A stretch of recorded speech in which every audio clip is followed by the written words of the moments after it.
1800 പുരോഹിതന്മാരും ബാക്കി ലൈറ്റ് ടീമുണ്ട്. 4200 പേരാണ് ഇതിലിപ്പോൾ ഉള്ളതെന്നാണ് ഇപ്പോൾ ഒരു അനൗൺസ്മെന്റ് നമ്മൾ കേട്ടത്. കമന്റ് ഇംഗ്ലീഷിൽ വരുന്നുണ്ട്, അതുകൊണ്ടാണ് നമുക്ക് മനസ്സിലാക്കാൻ പറ്റുന്നത്.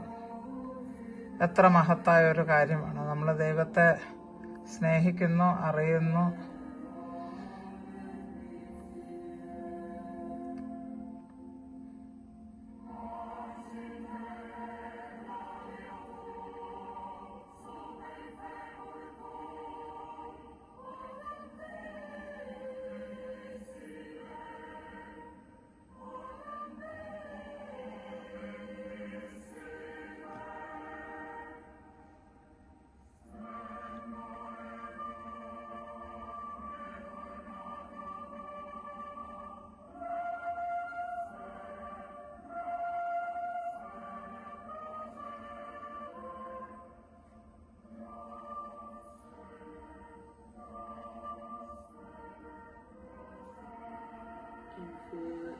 അങ്ങനെ നമുക്ക് ഈ ഒരു വർഷത്തെ ഗുഡ് ഫ്രൈഡേയും കൂടെ ദൈവം ഒരുക്കി തന്നു. നമ്മുടെ കൂട്ടത്തിൽ നിന്ന് മരിച്ചു പോയിട്ടുണ്ടാകാൻ ചിലരൊക്കെ, അവരൊക്കെ ദൈവസന്നിധിയിൽ ചേർക്കപ്പെട്ടു എന്ന് തന്നെ നമുക്ക് വിശ്വസിച്ച് അവരുടെ ആത്മാക്കൾക്കും കൂടെ വേണ്ടി പ്രാർത്ഥിക്കാം.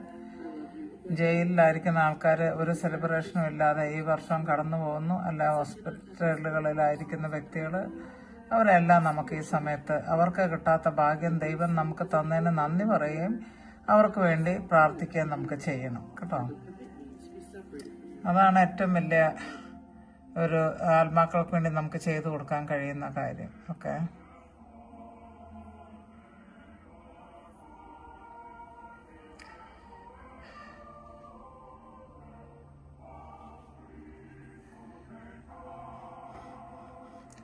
നമ്മളുടെ കുടുംബങ്ങളിലുള്ള എല്ലാ ആൾക്കാരും, ദൈവവിശ്വാസം ഇല്ലാതെ ഇരിക്കുന്ന ആൾക്കാർ ഇന്നും ആണ്ടുകുമ്പസാരം നടത്തുക, ഈ കർമ്മങ്ങളിൽ കൊള്ളയാഴ്ചയുടെ പ്രദർശനത്തിലോ ഒക്കെ ഒന്നും പങ്കെടുക്കാതിരിക്കുകയും ചെയ്യുന്ന ആൾക്കാർ നമ്മുടെ കുടുംബത്തിൽ കാണും. ഇന്നും പോയിട്ട്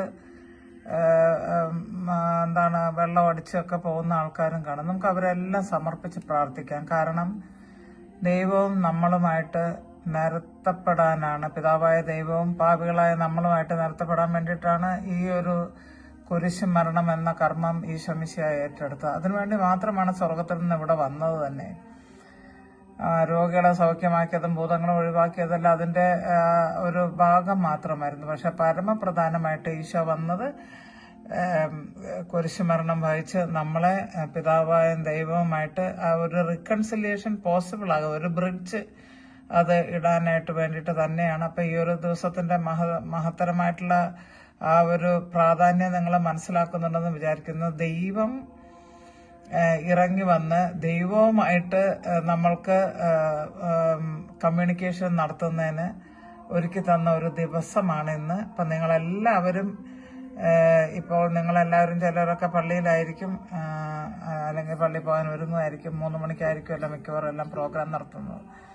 അപ്പൊ ഇന്ന് എന്റെ ഗ്രൂപ്പിലുള്ള ആൾക്കാരോട് അറിയിക്കുന്നത് പോലെ നിങ്ങളോടും തന്നെ ഞാൻ അറിയിക്കുകയാണ്. കരുണയുടെ പെരുന്നാളിന് വേണ്ടിയിട്ട് ഈ ഈസ്റ്റർ കഴിഞ്ഞ അടുത്ത ഞായറാഴ്ചയാണ് കരുണയുടെ പെരുന്നാൾ. മിക്കവാറും പേർക്ക് അറിയാം. ഇനി ആരെങ്കിലും അറിയാത്തവരുണ്ട് അവർക്ക് വേണ്ടി പറയണേ, ഇന്ന് നൊവേന തുടങ്ങുകയാണ് കേട്ടോ.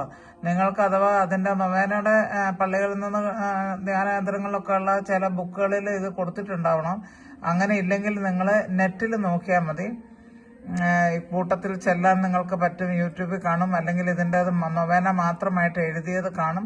നിങ്ങളെല്ലാവരും, ഞാൻ അന്നത്തെ ദിവസം ഒരു പ്രോഗ്രാം ചെയ്യാൻ ആഗ്രഹിക്കുന്നുണ്ട് ലൈവായിട്ട് സൂമില്. അപ്പോൾ ഞാൻ എൻ്റെ ഫ്രണ്ടുമായിട്ട് അതിനെക്കുറിച്ചൊന്ന് സംസാരിച്ച് വെച്ചിട്ടുണ്ട്. പോസിബിൾ ആകുമെന്ന് തന്നെ ഞാൻ വിചാരിക്കുകയാണ്. പക്ഷെ നിങ്ങൾ അതിനു വേണ്ടിയിട്ട് പ്രാർത്ഥിക്കണം. നൊവേന ഇന്ന് തന്നെ ചൊല്ലി തുടങ്ങണം, മുടങ്ങരുത് കേട്ടല്ലോ. അപ്പൊ തന്നെ നിങ്ങൾ നിങ്ങളുടെ ആവശ്യങ്ങളെല്ലാം, നിയമങ്ങളെല്ലാം പേപ്പറിൽ എഴുതി ബൈബിളിൽ വെച്ച് ഡെയിലി ഈ നൊവേന ദിവസങ്ങളിൽ ദൈവസന്നിധിയിൽ സമർപ്പിക്കണം. ഈശോയെ, എനിക്കിതാണ് വേണ്ടുന്നത്. കാരണം ഫൗസ്റ്റീനമ്മയ്ക്ക് കൊടുത്ത ആ നിയോഗം അനുസരിച്ച് നമ്മൾ പ്രാർത്ഥിക്കുന്ന എല്ലാ കാര്യങ്ങളും ദൈവം നേടിത്തരും എന്നുള്ളതാണ്. പ്രത്യേകിച്ച് അന്നത്തെ ദിവസം അതിനെക്കുറിച്ച് ഞാൻ വേറൊരു ടോക്ക് ഇടുന്നുണ്ട്. അന്നത്തെ ദിവസം സ്വർഗത്തിന്റെ അനുഗ്രഹ കവാടങ്ങൾ മുഴുവനും ഞാൻ തുറന്നിടുമെന്നാണ് കർത്താവ് പറഞ്ഞിരിക്കുന്നത്. അപ്പോൾ നിങ്ങൾ അതിനെക്കുറിച്ച് ഒന്ന് ആലോചിച്ചോളൂ.